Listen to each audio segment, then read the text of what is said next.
Cerita dimulai dengan diperlihatkannya sebuah tempat di puncak gunung yang menjadi markas atau pavilion dari para petapa iblis. Di dalam pavilion itu, dua orang petapa iblis sedang berbicara dengan seorang pemuda yang meminta agar mereka mengizinkannya untuk pergi menuju tempat tinggal dari sebuah klan yang dulu sempat mengurusnya. Pemuda itu bernama Jin Sohan. Dia adalah salah satu murid dari para master petapa iblis yang paling berbakat. Lalu salah satu dari dua orang master itu berkata, "Kau sudah berada di sini bersama kami selama 10 tahun. Apa kau berpikir kalau klan Sword Dance yang pernah mengurusmu itu masih berada di sana?" Mereka memperkirakan bahwa klan Sword Dance yang dulunya mengurus Sohan pastinya telah musnah karena ada kabar kalau sebuah sekte melenyapkan mereka. Sohan menjawab kalau dirinya tak bisa memungkiri akan adanya kemungkinan besar yang menyatakan bahwa klan yang dulu mengurusnya itu sudah musnah. Namun meskipun begitu, dia berkata kalau dirinya ingin memastikan hal tersebut dengan mata kepalanya sendiri. Sohan menerangkan bahwa klan Sword Dance adalah satu-satunya klan yang dengan senang hati menerimanya saat dia masih menjadi seorang bocah yatim piatu. Selain itu, dia juga telah menghabiskan waktu selama 14 tahun bersama mereka dan dia tak bisa begitu saja melupakan mereka. Dengan wajah yang serius, Sohan berkata, "Jika ada kebaikan yang aku terima, maka aku akan membalaskan kebaikan tersebut. Begitu juga sebaliknya, jika ada dendam yang kuterima, maka aku juga akan membalaskan dendam tersebut." Karena melihat Sohan yang sudah bulat dengan keputusannya, para masternya itu mulai mengerti dengan perasaan yang dia miliki. Lalu salah satu master itu menatap Sohan dengan tajam sambil berkata, "Bukankah sudah aku bilang kalau ilmu bela diri yang kau punya itu masih belum sempurna? Meski begitu, apa kau akan tetap pergi untuk membalaskan dendammu?" Sohan terlihat sangat percaya diri dan dia menjawab, "Seperti yang master katakan, ilmu bela diri yang kumiliki memang masih belum sempurna. Tapi aku tak bisa menjadikan hal itu sebagai alasan untuk takut pada mereka." Setelah mendengar jawaban dari Sohan, petapa iblis yang menjadi masternya itu mulai tersenyum. Dan kemudian mereka mulai berdiskusi untuk membicarakan tentang pemberian izin kepada Sohan. Lalu setelah beberapa saat, akhirnya mereka pun mengizinkan Sohan untuk pergi sambil memberikan sebuah pusaka berupa pedang ganda kepadanya. Saat melihat pusaka itu, Sohan di sana sedikit terkejut dan dia berkata, "Bukankah pedang ini adalah Twin Moon yang master gunakan? Sebagai seorang murid, saya tak bisa menerima pemberian yang sangat berharga seperti itu." Namun masternya itu di sana malah tersenyum sambil berkata kalau Sohan tak perlu merasa sungkan karena lagi pula dia sudah lama tak menggunakan pusaka tersebut. Dan bahkan dia berkata kalau pusaka itu memang harus dipindah tangankan kepada muridnya. Lalu seorang petapa iblis yang satunya lagi memberikan sebuah pusaka berupa kipas bernama Asvan. Dia memberikan pusaka itu karena dia pikir kalau Sohan pasti akan membutuhkannya untuk memulihkan dan menyembuhkan luka setelah pergi dari pavilion petapa iblis. Karena kedua petapa iblis yang menjadi masternya itu sangat memaksa, Sohan akhirnya bersedia untuk menerima pusaka tersebut dan berjanji akan menjaga pusaka itu dengan sangat baik. Setelah itu mereka memperingatkan Sohan bahwa Murim yang menjadi tempat tujuannya adalah tempat yang sangat berbahaya. Mereka memberikan pesan kepada Sohan untuk terus waspada dan cermat dalam bertindak karena di tempat itu dia bisa terbunuh kapan saja meskipun dia memiliki kekuatan yang besar. Sohan mengerti dengan semua peringatan dan pesan dari kedua masternya. Dia menundukkan kepalanya sebagai bentuk penghormatan terakhir kepada para masternya sebelum dia pergi ke tempat yang dia tuju untuk membalaskan dendamnya. Kemudian setelah itu para petapa iblis lanjut berkata, "Kalau begitu pergilah. Kami tak akan mengucapkan salam perpisahan kepadamu.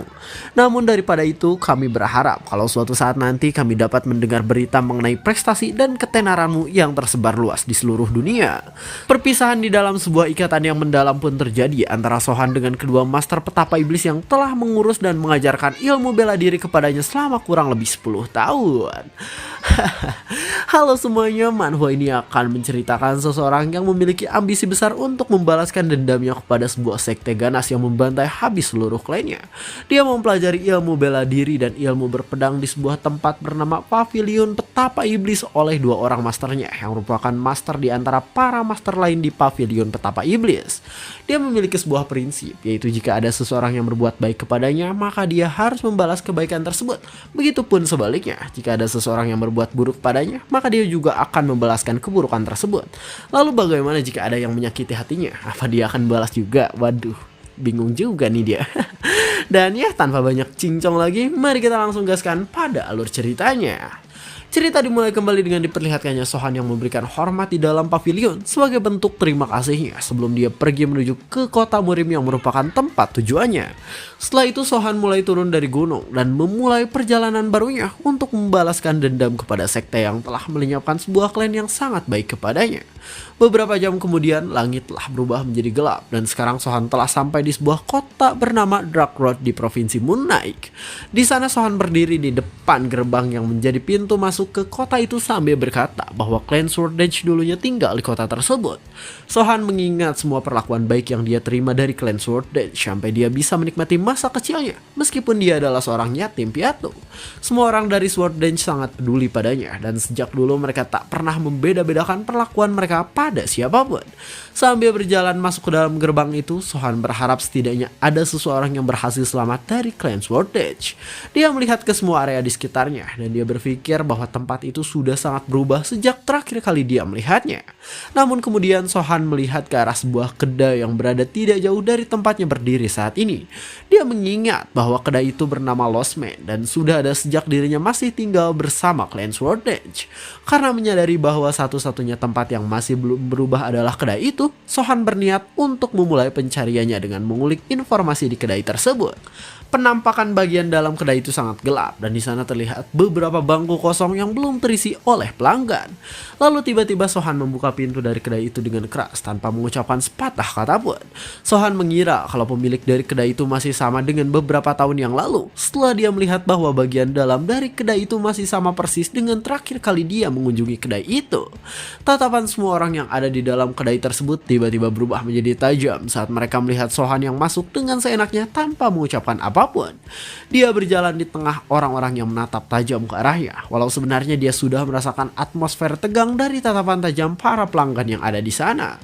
Tapi meski begitu, Sohan tak menghiraukan tatapan para pelanggan lain. Dia malah dengan santainya memilih kursi yang kosong dan mendudukinya tanpa merasa terganggu dengan suasana mencekam yang dipancarkan oleh para pelanggan lainnya.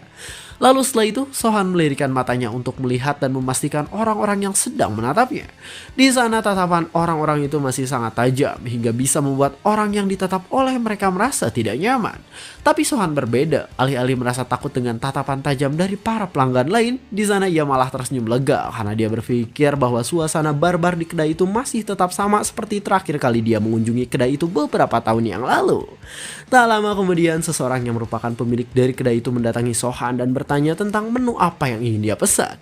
Saat melihat orang itu, Sohan berkata dalam hatinya, "Tunggu, apa dia Dohgon? Aku yakin namanya adalah Dohgon. Syukurlah dia selamat." Namun wajah Dohgon di sana terlihat biasa saja ketika dia melihat Sohan, seolah dia tidak mengenali Sohan yang sudah menjadi dewasa. Di sana Sohan sengaja tak langsung menyapanya dan lebih memilih untuk langsung memesan makanan agar tidak terlihat mencurigakan. Setelah mengetahui menu yang diinginkannya, Dohgon di sana segera menyiapkan makanan sambil bergumam. Dilihat dari pakaiannya, sepertinya dia adalah orang luar. Sepertinya akan terjadi perkelahian sebentar lagi.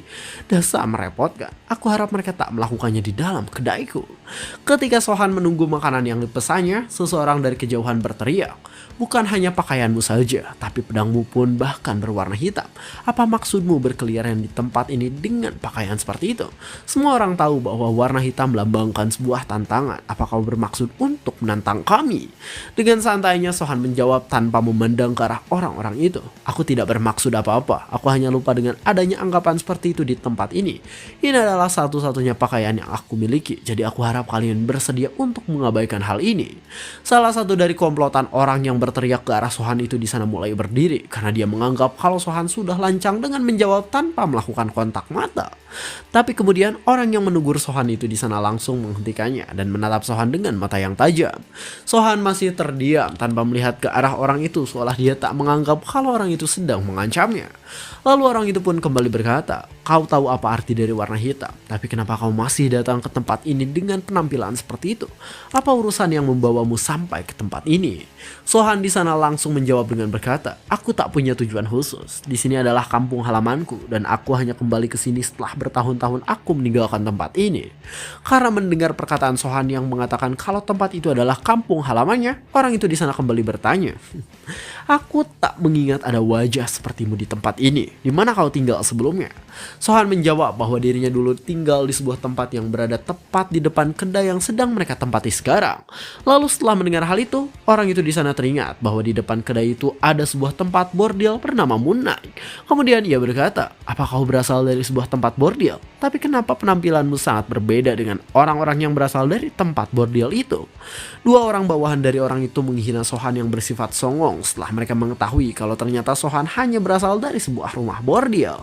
Tapi Sohan tak memperdulikan mereka dan dia menjawab, "Sekarang mungkin tempat itu memang telah berubah menjadi tempat bordil bernama Moon Knight.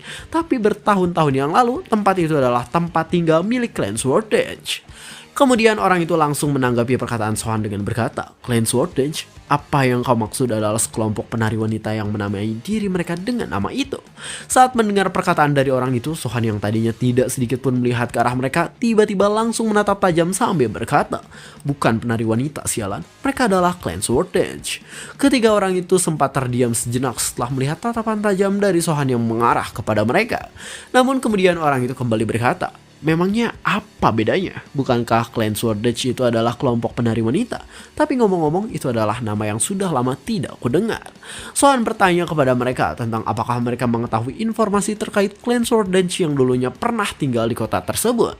Lalu di sana orang itu menjawab dengan wajah yang tampak songong, "Tentu saja aku tahu. Kau pikir aku hanya tahu namanya saja? Karena kau mengungkitnya, aku sekarang jadi mulai merindukan mereka." Tapi kemudian wajah songong orang itu berubah ketika Sohan berkata kalau dirinya akan mentraktir sebuah minuman untuk mereka. Saat Sohan berteriak memesankan minuman untuk mereka, salah seorang dari mereka di sana berkata kalau hal itu tak perlu dilakukan dan lebih baik untuk langsung menghabisi Sohan.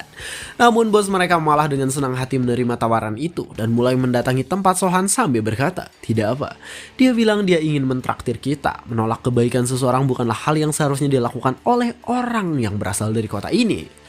Setelah itu dia pun duduk di depan Sohan sambil berjaga-jaga dengan menyiapkan sebuah pedang di sampingnya. Lalu dia sengaja menyandarkan pedang itu pada meja dengan sedikit keras agar pedang itu mengeluarkan suara sebagai ciri kalau dia akan siap membunuh Sohan kapan saja.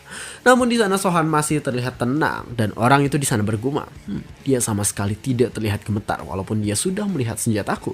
Dari awal dia datang, dari mana sebenarnya rasa percaya diri itu datang? Apa dia adalah orang yang memiliki backingan hebat dan berpengaruh?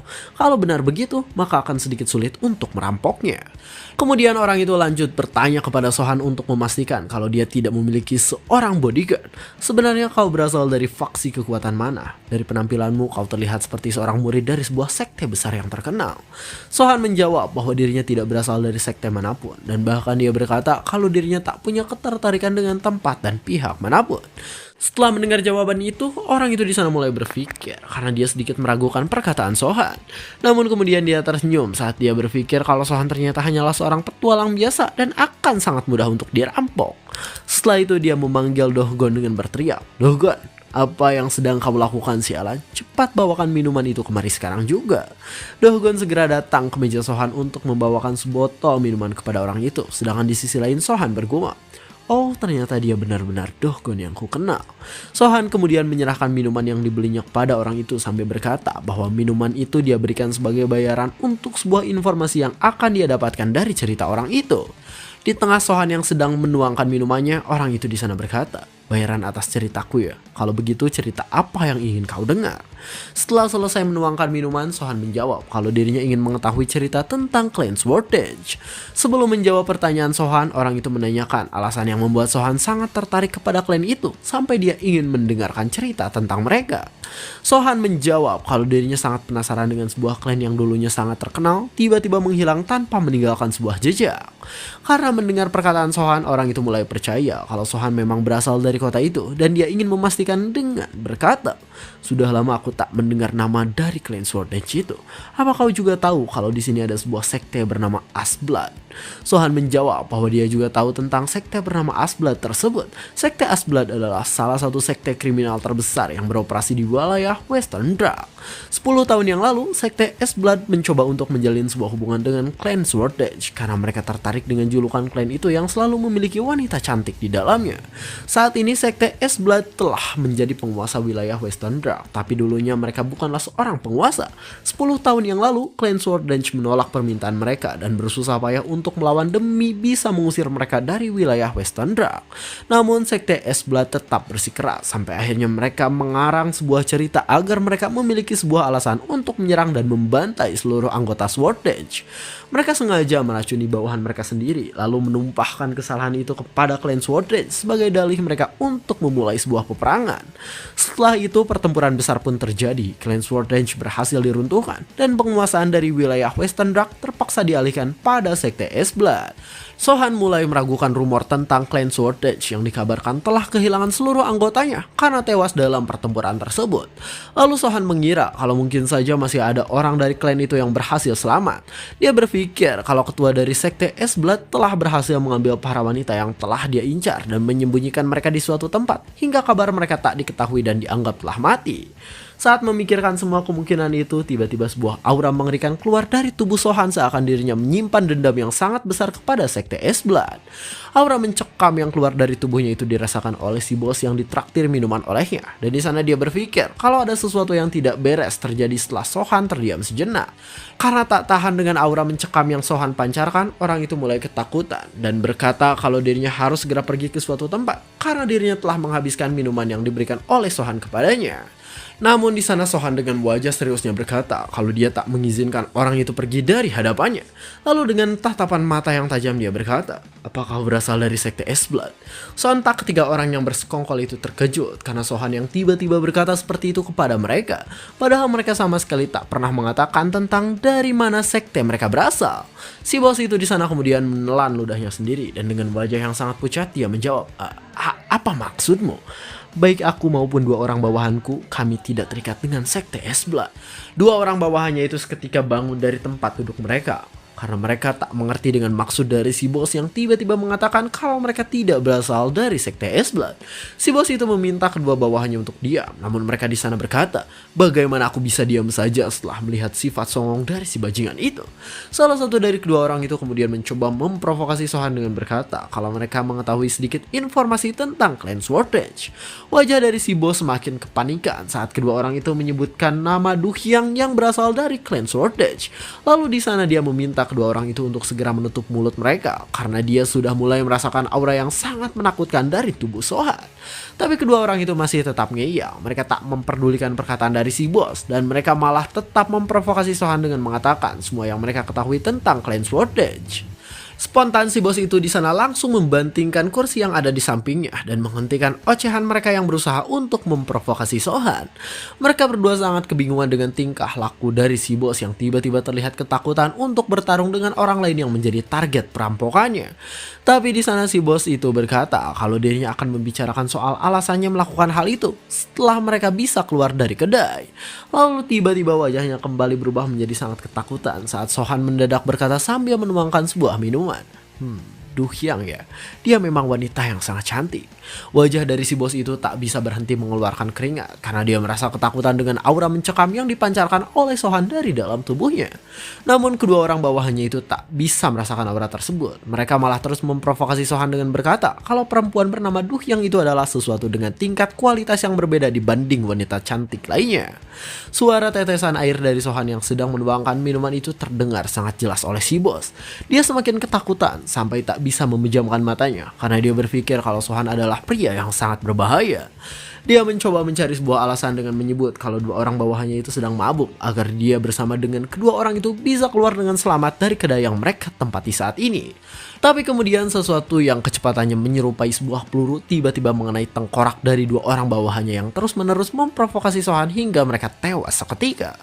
Si bos itu di sana semakin ketakutan. Dia tak tahu dengan sesuatu apa yang mengenai dua orang bawahannya sampai mereka tiba-tiba mengeluarkan banyak darah dari kepalanya. Perlahan-lahan dia mulai mengalihkan pandangannya ke arah mayat dari dua orang bawahannya dan saat itu dia langsung terkejut bukan main karena dia melihat dua buah sumpit yang menancap di kepala bawahannya hingga bisa menembus tengkorak mereka dan membuat mereka kehilangan nyawa dalam sekejap. Setelah itu si bos tiba-tiba merasa kalau ada sesuatu yang janggal di dalam tubuhnya. Saat dia sadar ternyata sebuah pedang besar telah menancap di perutnya sampai dia tak bisa menghentikan darah yang keluar dari dalam tubuhnya. Namun hal itu bukanlah sebuah akhir. Sohan kembali melemparkan sebuah pedang besar kepada orang itu sampai membuat orang orang itu tersungkur dan tewas tanpa bisa melakukan apapun. Sohan di sana masih menggenggam secangkir teh minuman di tangannya, meskipun dari wajahnya sangat terlihat kalau dia sedang merasa kesal.